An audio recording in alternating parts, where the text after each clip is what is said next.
आपकी आवाज में आज चर्चा होगी धर्म के नाम पर मचे सियासी बवाल की, हंगामे की। रविवार को रायपुर में घटना होती है जिसको धर्मांतरण से जोड़कर बीजेपी सरकार पर धर्मांतरण को संरक्षण देने का आरोप लगाती है। जवाब कांग्रेस भी देती है, लेकिन सवाल यह है आखिरकार बार बार ये धर्मांतरण के मुद्दे पर इतना छत्तीसगढ़ में हो हल्ला क्यों मचा हुआ है? क्या आंकड़े हैं धर्मांतरण को लेकर? किसके राज में धर्मांतरण ज्यादा था, किसमें कम था? क्या इस पर जो बहस हो रही है वो बेहद जरूरी है? और अगर जरूरी है तो फिर कौन धर्मांतरण को संरक्षण दे रहा है? इसका जवाब जानने के लिए आज हमारे साथ कांग्रेस और बीजेपी दोनों ही दलों के नेता जुड़ेंगे। चर्चा भी होगी और सख्त सवाल भी, लेकिन उससे पहले देखिए ये रिपोर्ट।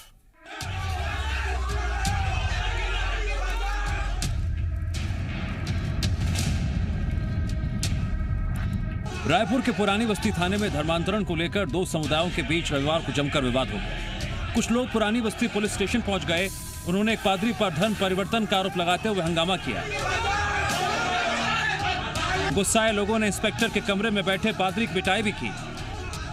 आरोप है इसमें हिंदू संगठन से जुड़े लोग शामिल थे। पुलिस ने इस मामले में 7 लोगों के खिलाफ एफआईआर दर्ज भी की, लेकिन तब तक मामला सियासी तौर पर गर्मा चुका था।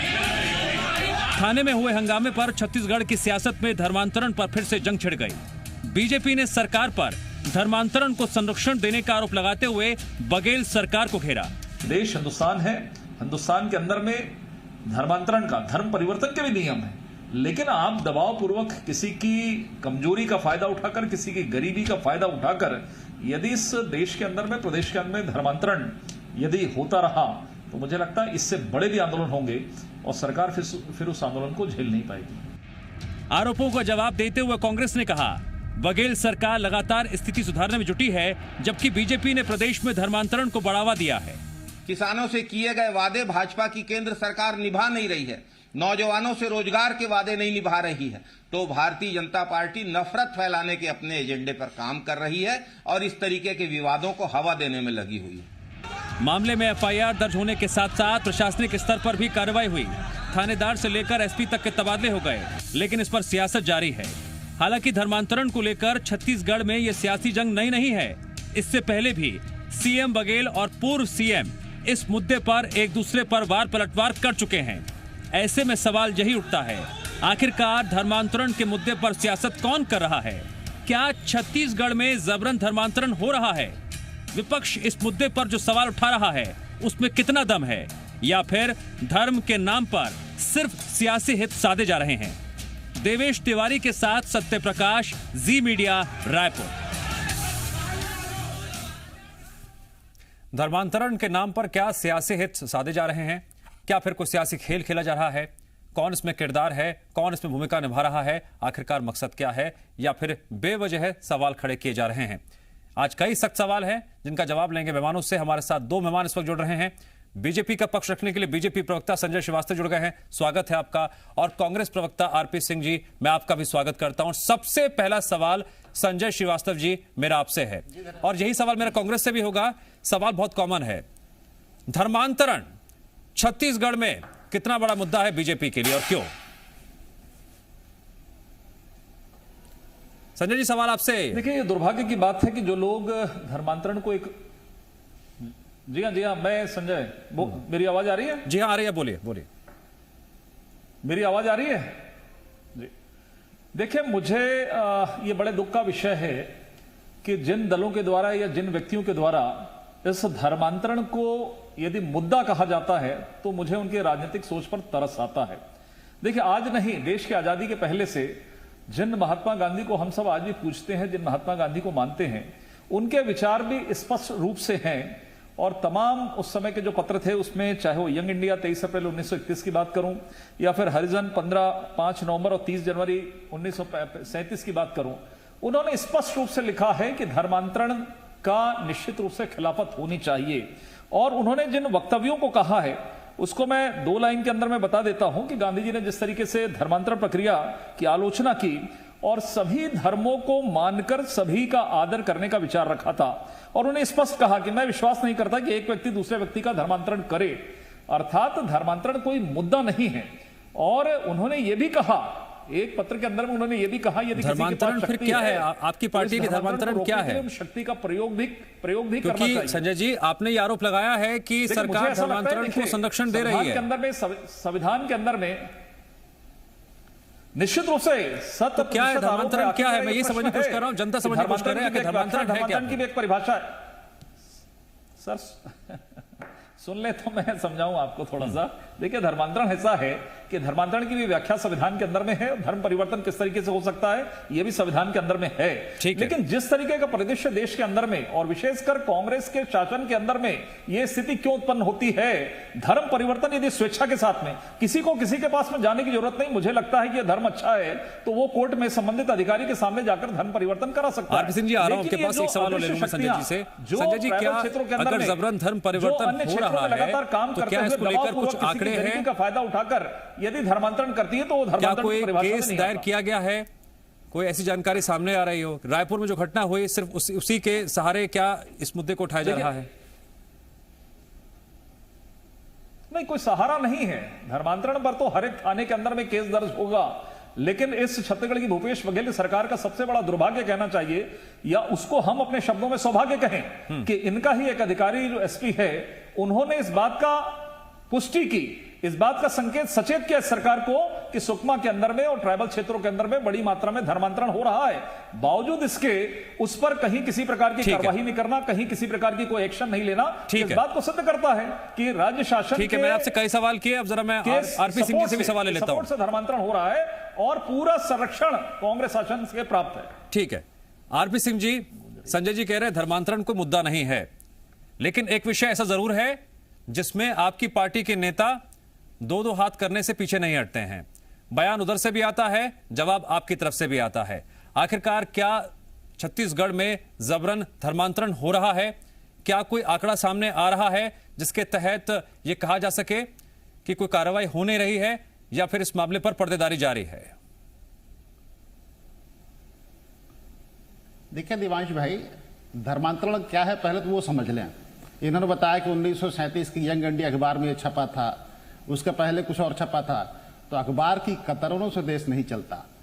26 जनवरी 1950 को जब इस देश में संविधान लागू हुआ, उस संविधान से देश चलता है। और संजय भाई, जितनी मेहनत और इनके पार्टी के लोग कुतर गढ़ने में लगाते हैं, अगर उतना संविधान पढ़ लें तो सारी समस्याएं ही दूर हो जाएगी। आर्टिकल 25, 26, 27, 28 साफ साफ लिखा है कि विधि मान्य तरीके से कोई भी व्यक्ति अपना धर्म परिवर्तित कर सकता है, नए धर्म को अपना सकता है और उसके रिचुअल्स का पालन कर सकता है। हम तो बस एक बात कहते हैं कि अगर धर्मांतरण दबाव पूर्वक हो रहा है तो 2.25 साल की सरकार में एक शिकायतकर्ता सामने क्यों नहीं आया है? लेकिन इस प्रदेश में एक भी व्यक्ति का धर्मांतरण हुआ तो आपकी पार्टी की तरफ से यह भी आया कि बीजेपी के राज में छत्तीसगढ़ में सबसे ज्यादा चर्च बने। दिवांश जी, आपके चैनल पे मेरा वादा है जी, बहुत जल्दी बहुत उचित फोरम पर हम 15 साल की काली कारतूस सार्वजनिक करने वाले हैं। मैं तो फिर पलट कर वहीं आता हूं कि किस सफाई से झूठ बोला जाता है और किस सफाई से परसेप्शन बनाया जाता है। बीजापुर के एसपी सुनील शर्मा की जिस चिट्ठी का हवाला देकर इन्होंने अभी कहा कि धर्मांतरण हो रहा है, मुझे दिखा दीजिए पत्र कहां लिखा है। पत्र में यह लिखा है कि ऐसी आसूचना, नहीं, चिट्ठी की बात नहीं करूंगा। मेरा सवाल बहुत क्लियर कट है। आज मेरे सवाल थोड़े सख्त लग सकते हैं किसी को, लेकिन मैं क्लियर कट बात करूंगा। आरपी सिंह जी, आपका बताता हूं दोबारा। संजय श्रीवास्तव जी, कोई आंकड़ा है सामने धर्मांतरण को लेकर छत्तीसगढ़ में क्या स्थिति है? क्या विधानसभा में कोई प्रस्ताव रखा गया जिस पर चर्चा हुई इसको लेकर? क्या कोई बहस हुई, स्वच्छ बहस, साफ बहस? दिव्यांश जी, मुझे ऐसा लगता है यदि इसकी आवश्यकता तो ये भी होगा, लेकिन क्या इस प्रदेश या देश के अंदर में यदि एक भी विषय आता है, मान लीजिए कल की जो घटना इस रायपुर शहर के अंदर में हुई, यदि लोगों ने रंगे हाथ पकड़कर एक पादरी को लाकर थाने में वहां पे सौंपा, इससे बड़ा सबूत क्या चाहिए? वो कोई गलत विषय था क्या? और अभी आरपी सिंह जी कह रहे थे, बड़ा दुर्भाग्य की बात है कि ये कांग्रेस किस तरीके से पलटती है। अब इनको यही जो पल्लव है, अभिषेक पल्लव जो एसपी हैं वहां के बीजापुर, इनकी तारीफ करते हैं नक्सली के समय कि मैं उनको धन्यवाद देता हूं कि उन्होंने ये किया वो किया। और आज जब धर्मांतरण पर यदि सरकार को आगाह कर रहे हैं, कार्रवाई की गई है, सरकार को आगाह कर रहे हैं, तो देखिए, मुझे लगता है कि मुझे दिवान आपकी भाई। आवाज सुनाई नहीं दे रही। आप मुझे बोलने दें या फिर मेरी आवाज समाप्त होने के बाद। नहीं, देखिए, यदि आप मुद्दा प्रश्न ऐसा करेंगे तो ज्वलंत सुनाई मुद्दा है देगा। ये प्रश्न करिए, आप क्या बोल कि रहे हैं? आपको हो सकता है थोड़ी बार मेरी बात बुरी लग रही हो, शायद थोड़ा मैं ज्यादा अग्रेसिव नजर आ रहा हूँ, लेकिन जरूरी है सर, ये ना, बात बुरी मुद्दा नहीं, बहुत सुनाई नहीं संवेदनशील पड़ है। रहा है। जब मैं कहता हूं ना, एक्चुअली जहां मैं बैठा हूं इको हो रहा है, आपकी आवाज रिपीट सुनाई नहीं दे रही है। बोलिए आप। आरपी सिंह जी, प्रश्न करिए। ठीक है संजय जी, मेरा सवाल ये था कि 7 लोगों के खिलाफ FIR हुई, प्रश्न करिए। प्रशासनिक कार्रवाई भी हुई।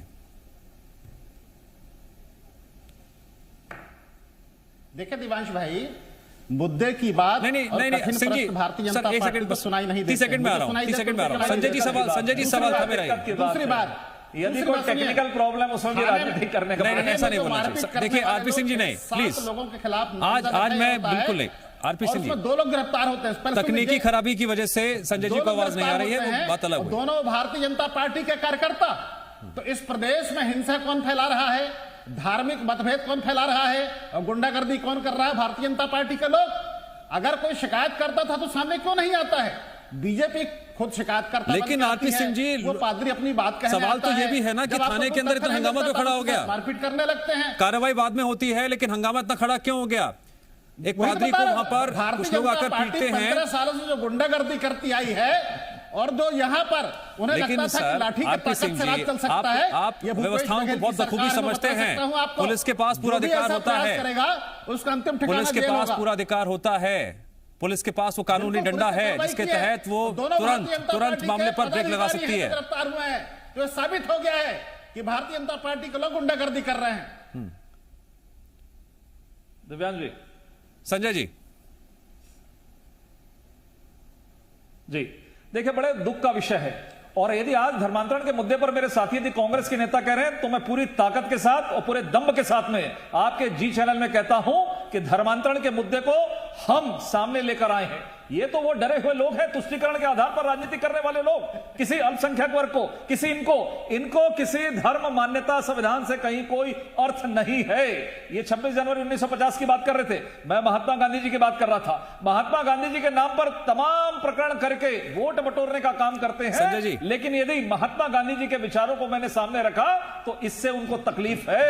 धर्मांतरण का मुद्दा हमारा है। यदि इस देश के अंदर में, प्रदेश के अंदर में यदि धर्मांतरण यदि कोई करेगा, इससे बड़ी लड़ाई लड़ी जाएगी। थाने नहीं, मुख्यमंत्री निवास को भी हम घेराव करेंगे और इसके लिए किसी भी स्तर पर जाना पड़े। अरे जब इनके एसपी इनको सचेत कर रहे हैं, ये संजय जी, क्या वही लड़ाई थाने के अंदर लड़ी जा रही थी क्या? कौन एसपी कहां बैठेगा, ये कल कहां बैठेगा? और जहां तक थाने के अंदर में, मेरा सवाल ये थाने है के कि अंदर क्या में, ये लड़ाई थाने के अंदर लड़ी जा रही थी, घटना हुई है, घटना हुई? तो ये इनकी प्रशासनिक क्योंकि आरोप ये लग रहे हैं कैसे एसपी कि बदलते हिंदू हैं, संगठन क्यों से जुड़े ट्रांसफर लोग हो रहा है, पादरी को क्यों पीट रहे ट्रांसफर थे। उद्योग में बदल गया है। आखिर क्यों सुनेगा थानेदार, क्यों सुनेगा एसपी इनकी, क्यों सुनेगा एडिशनल एसपी इनकी? जब उद्योग में परिवर्तित तबादला हो जाए तो मुझे लगता है ये थाने में भी कमजोर है, धर्मांतरण के मामले में भी कमजोर है। संजय जी, क्या आपको मेरी आवाज आ रही है? ये धर्म बेच देंगे मोदी जी सरकार चलाने के लिए।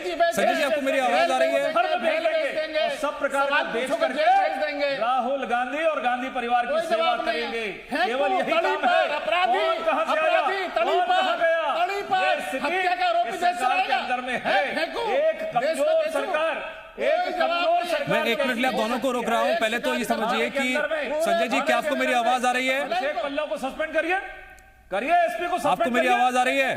अरे सस्पेंड करिए एसपी को। नहीं है, कोई बीजेपी गुंडागर्दी करेगा, हम उसको नानी याद दिला सरकार देंगे, को उखाड़ के फेंक देगा ये धर्मांतरण। देंगे हम। यदि हम मेरे सख्त सवालों का जवाब देने से आप लोग क्यों बच रहे हैं? गलत काम किया तो सरकार का संरक्षण मिला, सरकार का संरक्षण मिला, सरकार को बाहर का रास्ता दिखा देंगे। मुख्यमंत्री के पिता के ऊपर में उनके पिता सामाजिक तनाव फैला रहे हैं। बेहद हास्यास्पद, चंदा चोर, राम के नाम पर धंधा करने वाले बेहद हास्यास्पद नजारा इस वक्त लोग देख रहे हैं इस वक्त की स्क्रीन पर। यकीन मानिए, बहुत हास्यास्पद। कीजिए संवेदनशीलता को परे रखते हुए किस मोड़ पर आप दोनों जा रहे हैं? सबको चुनौती। चले, अमित शाह से लेकर उस पादरी को अंदर किया गया, उसकी जांच कराइए। एक शिकायत करता, जिस पादरी को पकड़कर आम जनता ने लेकर आया पुरानी बस्ती थाना, और एक ही शिकायत की बात कर रहा हूं, जांच करिए। दम है तो जांच करिए, दम है तो जांच करिए। दबाव मत बनाइए पुलिस पर। पुलिस ने पादरी को बैठाया, पुलिस के थानेदार को हटा रहे हैं, पादरी के साथ में पादरी का समर्थन कर रहे हैं। संजय जी और आरपी सिंह जी, क्या आपको मेरी आवाज आ रही है? आरपी सिंह जी, मेरी आवाज आ रही है? गांधी परिवार, आरपी सिंह जी, आवाज आ रही है आपको मेरी? बिल्कुल। सर, मैं आपसे गुजारिश कर रहा हूँ, हाथ जोड़ के निवेदन कर रहा हूँ, 20 सेकंड के लिए आप शांत होइए, 20 सेकंड के लिए आप शांत होइए, 1 मिनट आप शांत होइए पहले, आप पहले शांत होइए। संजय जी, आपको मेरी आवाज आ रही है? संजय जी, आपको मेरी आवाज आ रही है? जी आ रही है, बिल्कुल आ रही है। 10 सेकंड के लिए दोनों सांस लीजिए। आप बहुत ज्यादा इस वक्त, आप बहुत इतना गुस्सा क्यों? कोई किसी को बोलने नहीं दे रहा है, सुनने को तैयार नहीं है। मेरे सवाल तो बिल्कुल दरकिनार कर दिए एकदम। झूठे आदमी थाने में मारपीट करेंगे, हादसा करेंगे, हम आरती उतारे। एक केस आया, एसपी बदल गया, एक केस आया, टीआईबी बन गया, सरकार बदल जाएगी 4 केस में। दिव्यांश जी, थाने में गुंडागर्दी करेंगे, मेरे से वो हाल करेंगे, मेरे से पूछ रहे हैं। थाने के सामने गुजरने से डर लगेगा। कानून की इज्जत करना सीखो, गुंडागर्दी नहीं चलेगी। हाँ, वो पत्रकार को मारे थे कांग्रेसी लोग, वो कांग्रेस के लोग पत्रकार को मारे थे। संजय जी, सवाल मेरा ये है आपसे, सुनिए सवाल, सुनिए प्लीज, सवाल सुनिए। बहुत हुआ प्लीज, अरे कौन मारा था? प्लीज प्लीज प्लीज सुनिए मेरा सवाल। तर्क करके राजनीति करेंगे, चलाना सरकार आता नहीं, प्रशासन चलाना आता। गलत बात है, बहुत गलत बात है ये। व्यवहारिकता नहीं कहेंगे इसे, ये बिल्कुल व्यवहारिकता नहीं है, बिल्कुल व्यवहारिकता नहीं है। आप दोनों वरिष्ठ नेता हैं, संजय श्रीवास्तव जी और आरपी सिंह जी, मेरी बात सुन लीजिए। इतनी गुजारिश कर रहा हूं आपसे, किस वहां गांधी परिवार के पैर पर गिरी पड़ी हुई है। आवाज डाउन, दोनों की आवाज डाउन। नहीं, बिल्कुल नहीं, ऐसे नहीं। दर्शकों को शायद अजीब लग रहा होगा कि आज क्या हो रहा है, लेकिन मैं संजय श्रीवास्तव जी, आरपी सिंह जी से हाथ जोड़ के निवेदन कर रहा हूं, बार बार उन्हें मना रहा हूं, समझा रहा हूं कि मेरा सवाल सुन लीजिए, शांत हो जाइए। आवाज डाउन कर दी है, लेकिन उसके बावजूद भी दोनों का गुस्सा इस कदर बढ़ चुका है कि अभी भी चुप होने को तैयार नहीं है। मैं आऊंगा दोनों के पास।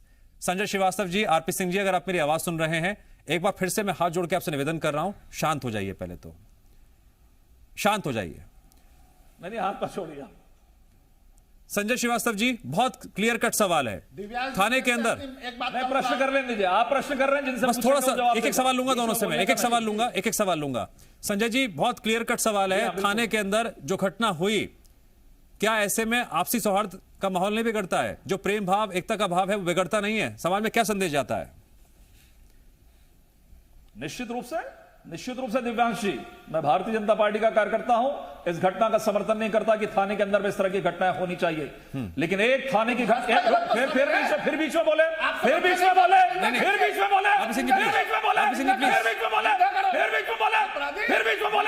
मेरी बात पूरी हो जा रही, यही डर है इनको कि मैं खुलासा करूंगा चैनल के अंदर में खुलासा करूंगा।